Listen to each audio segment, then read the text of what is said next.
If on your way the tarmac disappears and begins something like this, your racing weapon can be this. Welcome to the review of Canyon Endurace CFSL road bike. Is this a road bike? Yes, it is truly a road bike, but Canyon can show us how versatile a road bike can be. So I'm going to show you some very interesting features of this bike. I will tell you how it rides because it's now on my training camp, so I've been riding quite a lot with it. And then I will also show you some problems, at least in my opinion, some problematic things. Let's start with the name of this model, Endurace, so endurance plus race. That means this bike is going to be as comfortable as possible for those racing conditions. So let's just see the features that will allow us to go long and go fast. The first thing here is the geometry, and as we can see by the length of the head tube, this bike is not aggressive. And it's true, the Endurace models will be a couple of millimeters longer and higher than the ultimate racing machines. And that will give us more comfort not only for those longer rides, but also on the tougher roads. Let's move on to two features that, in my opinion, add the most comfort to those Endurace bikes. The first one is the leaf spring seat post. This system really does work. You will feel it. You can just sit on the saddle, go through some rougher roads, and you feel that the saddle does flex to the rear. I mean, the seat post will flex to the rear. This design not only flexes to the rear, but also it will hold your saddle in the right position. So the tilting of your saddle doesn't really change, so it won't press against our crotch area, which is really awesome. Plus, for Canyon, for this, it's not just marketing hype. This system really works. The second thing is the tires width. This bike comes with Continental Grand Prix 28mm tires, really good ones, but the frame and the fork have been designed so that they will accommodate up to 33mm tires. The tires have great impact on the comfort of this bike, so if you wish, you can put even some wider ones and feel this great compliance on tough roads. The cockpit on this model is pretty standard alloy handlebars and the stem, but on the higher models you're gonna get the integrated carbon cockpit, which would enhance the comfort in the front of your bike a lot. Now, before we get into some small problems, I have to mention about one thing which Canyon have been known for, and it has to be mentioned with all their bikes, and it's the equipment, the components. We never have to guess what kind of components, what kind of quality we get with the bike we buy. Here we've got the Shimano Ultegra components, we have the DT Swiss wheels, and never with Canyon I haven't found any parts named like the B9 1350 Super Light Canyon, which you know nothing about. You know the model of the wheels, you know the model of your crankset. The crankset matches the rest of the components, which is cool. So before you buy the bike, you will know what kind of quality you get for the money you pay for the bike, and that's a great plus for Canyon. Now, a couple of problematic things. They can be advantages, they can be disadvantages, so just hear me out. The joint between the top tube and the seat stays here has been moved forward, which is good because it enhances flexibility of this part of the frame to the rear. And also we have the integrated seat post clamp, which is cool, so the seat post will flex to the rear even more with this whole part of a seat tube. The problem here is that when you are pushing hard seated on the uphills, you can just look at this part on your frame and it flexes from side to side pretty much a lot. The next thing is that this bike has the through axles both in the front and in the rear. With these wheels also we get a really nice quick release, if you will, or lever to thread those in and out, and you can use this little one lever for both front and rear, which is cool. I am a great fan of through axles, but we also get here really high quality DT Swiss very stiff wheels, and I would say the through axles front and rear plus really stiff wheels won't make this bike as comfy as you would expect it to be. The next thing is quite interesting. It is the through axles. I am a great fan of through axles. I love those on any bike I really have. But in this case, you should be aware of just one thing. This bike has been equipped with the through axle in the front, which enhances the stiffness a lot. We also have a through axle in the rear with a really handy lever. We can use the same one lever for both rear and front through axle, threading those in and out. And you can also remove it and just hold it in your pocket, in your jersey, to be more aero perhaps. But yes, Canyon gives you everything they can, like the through axle, all the technologies here, and that enhances the stiffness of a whole bike a lot. If we add to that really high quality DT Swiss wheels, really good wheels, these weigh under 1500 grams but are really stiff. If you add super stiff wheels to very stiff through axles in the front and in the rear, it will not add comfort to your ride. And if you expect from this bike to be superb in terms of the comfort, I would say it won't be. Okay, we're back to the front wheel and the disc brakes.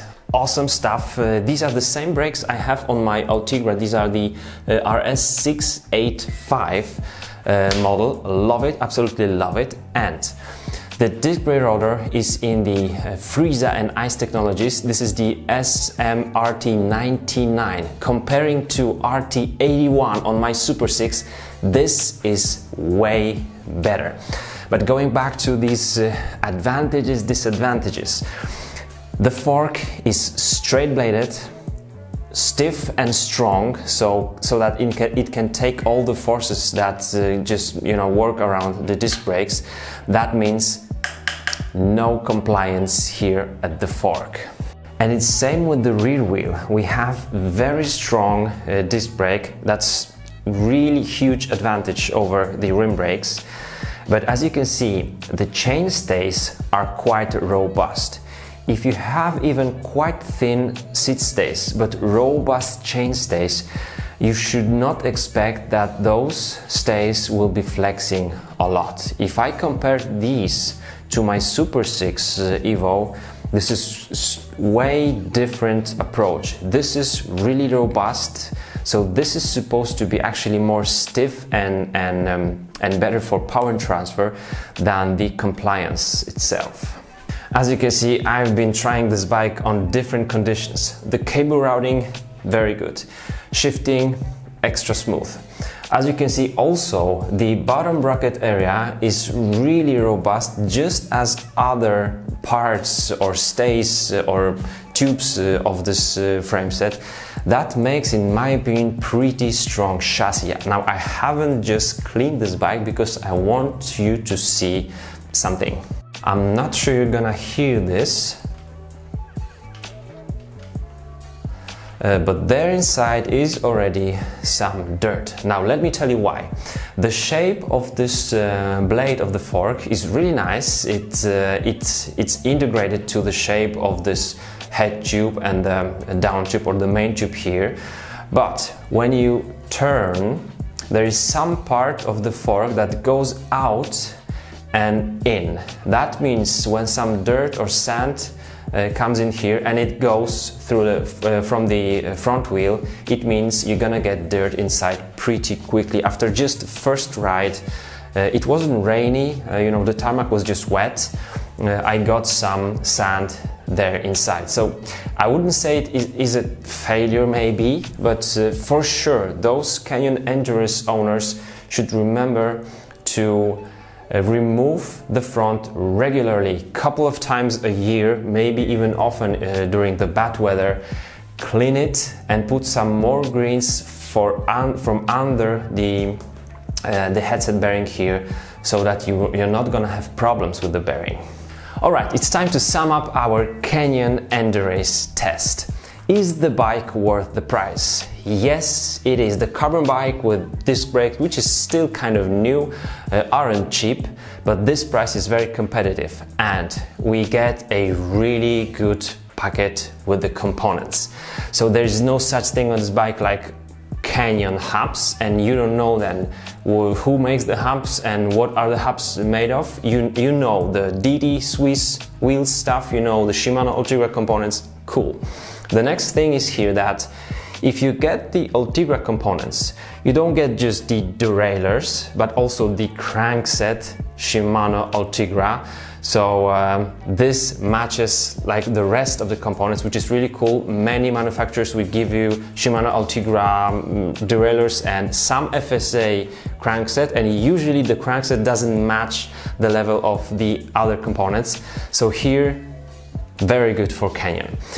The second thing is this whole Endurace thing. So is this the endurance bike or the racing bike?